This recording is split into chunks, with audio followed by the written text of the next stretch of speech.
চলুন আমরা একটা গল্প শুনি সাবেক প্রধানমন্ত্রী শেখ হাসিনার কাছ থেকে, যিনি দেশনেত্রী বেগম খালেদা জিয়াকে সুন্দরভাবে উপস্থাপন করছেন আমাদের সামনে।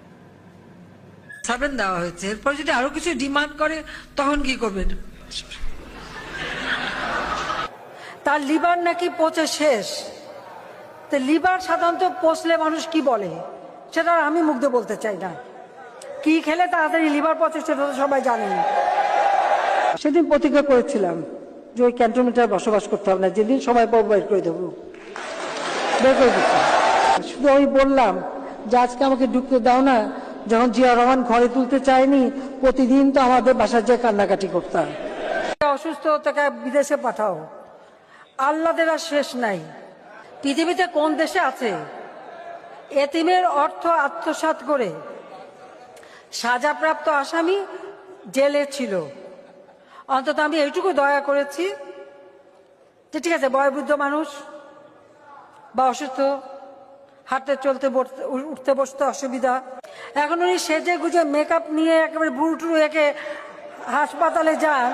এক তো ভোট চুরি, তারপর মানুষ হত্যা, আগুন দিয়ে পোড়ানো, এতিমের অর্থ আত্মসাৎ, দুর্নীতি, 21 আগস্টের গ্রেনেড হামলা করে হাবিরা মানুষ হত্যা। এই হত্যা অর্থাৎ জিয়াও যেমন খুনি ছিল, খালেদা জিয়াও আর এক খুনি, তার ছেলেও খুনি। এর পরিবারটাই এই খুনের পরিবার। এরা মানুষ খুন করা, দুর্নীতি করা, অর্থ আত্মসাৎ করা ছাড়া আর কিছুই জানে না। একটা সিটের পিছনে 2-3 করে নমিনেশন, কারণ যে যখন যার কাছ থেকে টাকা নিচ্ছে তাই নমিনেশন দিচ্ছে। 1 ভাগ দিতে হচ্ছে লন্ডনে, আর 2 ভাগ দিতে হচ্ছে বাংলাদেশে। তো তারা ইলেকশন তো জেতার জন্য ইলেকশন করেনি, মনে হচ্ছিল এটাকে একটা বাণিজ্য হিসেবে নিয়েছে তারা। এখন তার জন্য আবার অনেকের খুব মায়া কান্না আমি দেখি। খালেদা জিয়া যে মানুষকে পুড়িয়ে পুড়িয়ে হত্যা করলো এ কথাটা মানুষ ভুলে যায় কেন? সে যে জেলে আছে সে তো বেশ ভালো রাজার হালে আছে, জেলখান থেকে এখন সে হাসপাতালে, তার জন্য আবার মেড সার্ভেন্ট দেওয়া হয়েছে।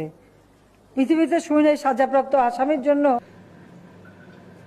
এবার দেখছেন তো কি সুন্দর আলোচনা হয়েছে না দেশনেত্রী বেগম খালেদা জিয়াকে নিয়ে। এবার বিএনপির ভাইয়েরা আরো সমঝোতা করেন, শুধু তো জামাতের পিছনে লেগে থাকেন, সমঝোতা করতে থাকেন, ইনশাল্লাহ আরো সমালোচনা আসবে সামনে।